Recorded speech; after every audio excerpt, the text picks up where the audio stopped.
Well, you know, the work of a transportation commissioner isn't just about stop signs and traffic signals.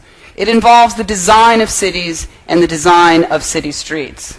Streets are some of the most valuable resource that a city has, and yet it's an asset that's largely hidden in plain sight.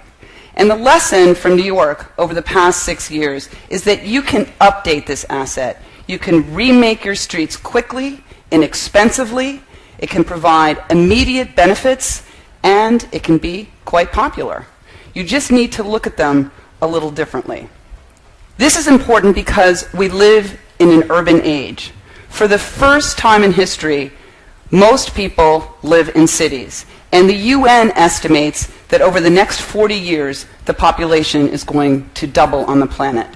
So the design of cities is a key issue for our future. Mayor Bloomberg recognized this when he launched Plan YC in 2007.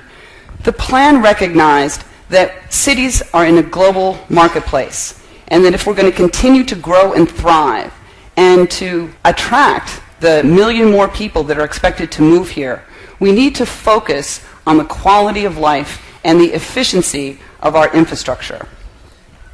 For many cities, our streets have been in a kind of suspended animation for generations. This is a picture of Times Square in the 50s.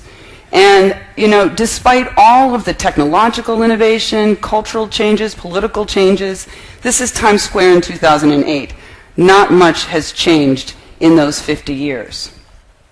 So we worked hard to refocus our agenda, to maximize efficient mobility, providing more room for buses, more room for bikes, more room for people to enjoy the city, and to make our streets as safe as they can be for everybody that uses them.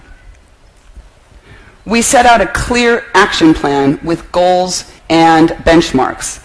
Having goals is important because if you want to change and steer the ship of a big city in a new direction, you need to know where you're going and why. The design of a street can tell you everything about what's expected on it.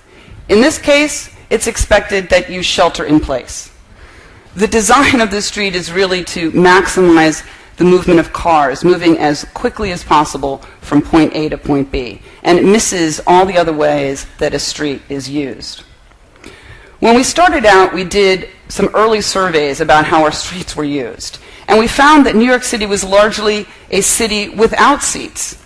You know, pictures like this, people perched on a fire hydrant, not the mark of a world-class city. It's not great for parents with kids. It's not great for seniors. It's not great for retailers. It's probably not good for the fire hydrants. Certainly not good for the police department. So we worked hard to change that balance. And probably the best example of our new approach is in Times Square. 350,000 people a day walk through Times Square. And people had tried for years to make changes. They changed signals, they changed lanes, everything they could do to make Times Square work better. It was dangerous, hard to cross the street. It was chaotic. And so none of those approaches worked, so we took a different approach, a bigger approach, looked at our street differently.